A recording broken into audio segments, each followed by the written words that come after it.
Marilah kita membangun kebahagiaan keluarga.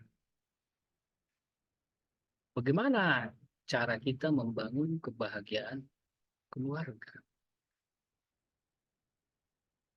Bagian kedua, kita membangun keluarga dengan kecukupan. Kita membangun keluarga dengan kecukupan. Kita lihatlah ayatnya dalam 1 Timotius pasal 5 ayat 8. 1 Timotius pasal 5 ayat 8. Begini bunyi firman Tuhan.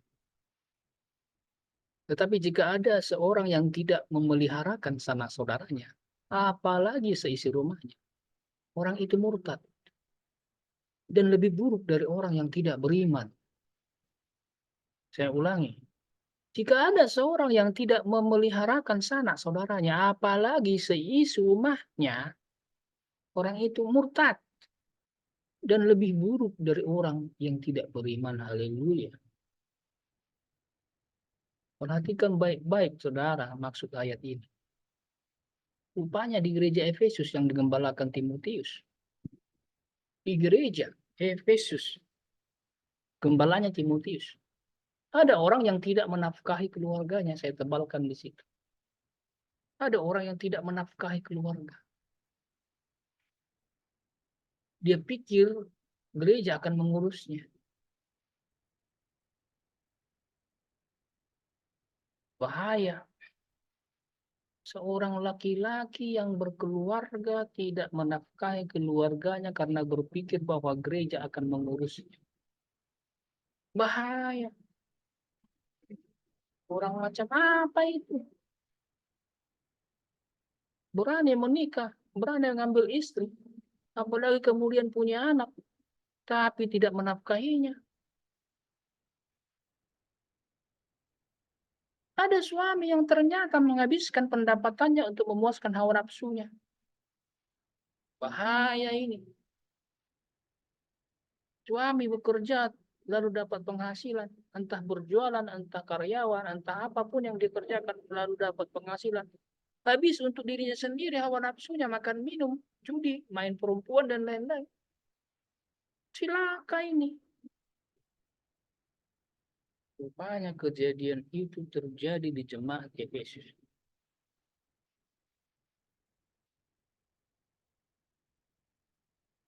Ini masih mending, bekerja dia ada pendapatannya. Sayang dihabiskan aja untuk nafsunya. Celakanya kalau ada juga yang lain, seorang pria ternyata tidak bekerja.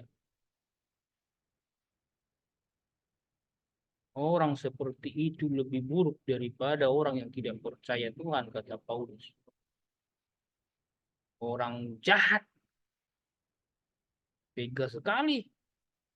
Punya istri nggak dikasih nafkah makan minum anak-anak, terus gimana itu?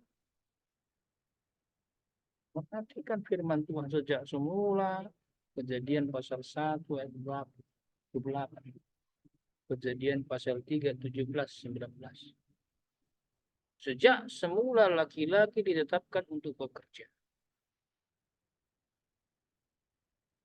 Penuhilah bumi dan taklukkanlah itu. Itu soal bekerja. Kemudian setelah manusia jatuh dalam dosa, ditambahkan ketetapan lain. Apa itu? Dengan berpeluh engkau akan mengusahakan tanah itu. Engkau harus bekerja keras, bercucur keringat.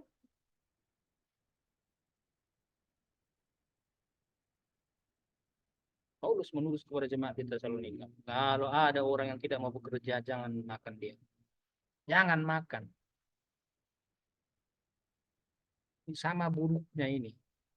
Suami bekerja tapi penghasilannya habis untuk dirinya, tidak dinafkahi istrinya, anaknya. Buruk. Sama buruknya dengan seorang laki-laki tapi tidak mau bekerja. Buruk. Maka seorang suami harus bekerja. Seorang mempelai, calon mempelai, ketika masuk di bimbingan pranikah harus ditanya baik-baik. Bekerja tidak? Ada penghasilan tak? Kalau tidak bekerja, kenapa berani nikahi anak orang?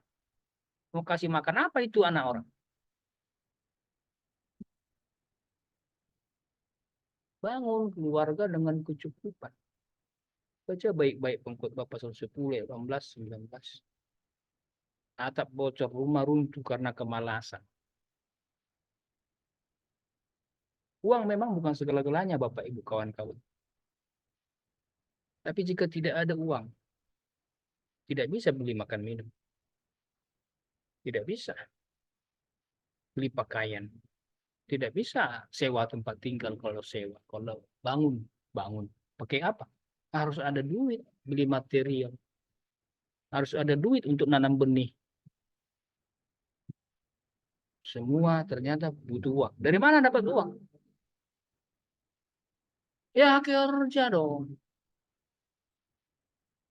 Kelembanan tangan, hancurlah semua. Seorang laki-laki jangan malas, jangan lamban tangan, jangan nganggur. Nah, kalau memang si calon mempelai nganggur, udah batalkan pernikahan ini. Harus ada penghasilan. Mau bahagia, mau lihat istri mau senyum, harus ada makanan yang cukup di rumah. Hidangkan makanan orang tertawa, kayak pesta, nanti pesta nikah. Ada makanan semua orang tertawa, minum yang tersedia semua orang tertawa. Bayangkan kalau tidak ada makan, tidak ada minum. Mana ada senyum itu, mana ada tawa itu. Sediakan anggur, maka ada keriangan, kata pengamsal pengkhotbah ini. Bagaimana mereka bisa minum anggur? Ada uang untuk menyediakannya, membelinya. Dari mana uang itu? Bekerja biar ada pendapatan. Uang memungkinkan semuanya itu. Jangan salah paham ya. Jangan berkata uang mengatur semua, bukan. Atau berkata uang mengatur negara ini, bukan. Tapi untuk semua perlu uang. Di Tanah Batak, begitu pesta harus makan besar. Kalau sedikit dapatnya teriak-teriak dia. Udah dapatnya, cuman sedikit teriak dia. Baru 2 porsi katanya. Ada bocor untuk rumah itu. Rumah tangga nggak bahagia kalau nggak cukup kebutuhan. Jangan mimpi yang bolong. Makan tak makan, makan tak makan, asal ngumpul. Nggak mungkin. Berapa lama tahan ngumpul nggak makan? Pada akhirnya belum makan. Kerjalah. Biarlah ada kecukupan di rumah itu. Aku udah bekerja Pak, tapi hasilnya nggak ada. Hmm, bekerja tapi hasilnya nggak ada. Berarti perlu dipertanyakan itu, perlu ditelusuri. Kenapa begitu? Jangan-jangan dia nggak memenuhi syarat pekerjaan. Jangan malas, harusnya ke pasar minimal maksimal jam 7 pagi. Dia rupanya begadang, jadi bangun siang. Jangan-jangan dia buka warung nasi goreng jam jam 7 malam. Rupanya dia bukanya jam 1 dini hari. Jangan-jangan dia karyawan harusnya masuk sekitar 7 sampai 8 jam. Rupanya setelah 1-2 jam dia bosan pulang. Atau tiba-tiba dia nggak masuk, sering nggak masuk kerja. Atau taruhlah mungkin dia dijolimi, itu dia mungkin dirugikan secara sepihak oleh perusahaan. Tapi jarang lah itu. Berapalah perusahaan yang menjolimi sampai segitunya nggak digaji karyawan.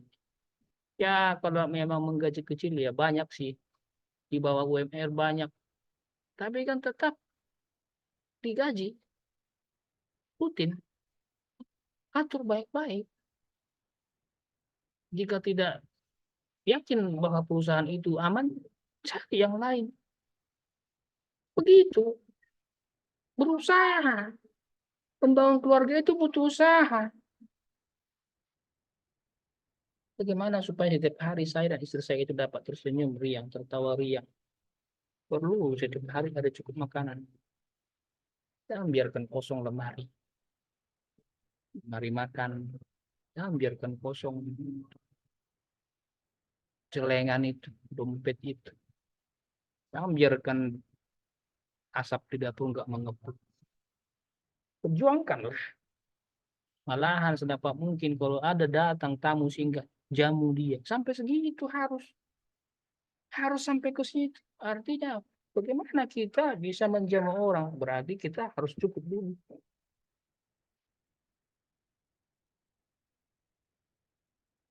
Penuhi tingkat-tingkat kebutuhan. Paling tidak kebutuhan primer, sandang, pangan, papan, makan, minum, pakaian, tempat tinggal. Itu yang paling minimal itu cukup. Cukup. Asal ada makanan minuman cukuplah kata firman Tuhan. Itu mewakili kebutuhan primer. Biarlah dalam keluarga kita tidak kekurangan makan minum, tidak kekurangan pakaian, tidak kekurangan tempat tinggal. Ada tempat berteduh di siang hari tidak kepanasan. Tempat berteduh di malam hari tidak kedinginan. Kira-kira kuota internet itu kebutuhan apa itu? Saya menduga sebenarnya kuota internet itu bukan kebutuhan primer, tapi entah kenapa manusia sekarang tidak bisa hidup tanpa itu. Kemudian sekunder, peralatan rumah tangga, televisi, kulkas, kipas angin. Rata-rata kita punya semua ini kan. Artinya kita ini lebih dari cukup nih. Ada TV, ada laptop, nanti itu kulkas, kipas angin, tersier gaya hidup mapan, kemewahan, laptop, smartphone, perhiasan, liburan. Malahan kita sebenarnya semua tingkat kebutuhan ini sudah dapat kita jalankan. Meskipun mungkin bukan mewah seperti orang lain, tapi ada laptop, ada smartphone, ada liburan. Puji Tuhan, kita bisa membangun keluarga bahagia. Salah satunya adalah dengan adanya kecukupan. Haleluya.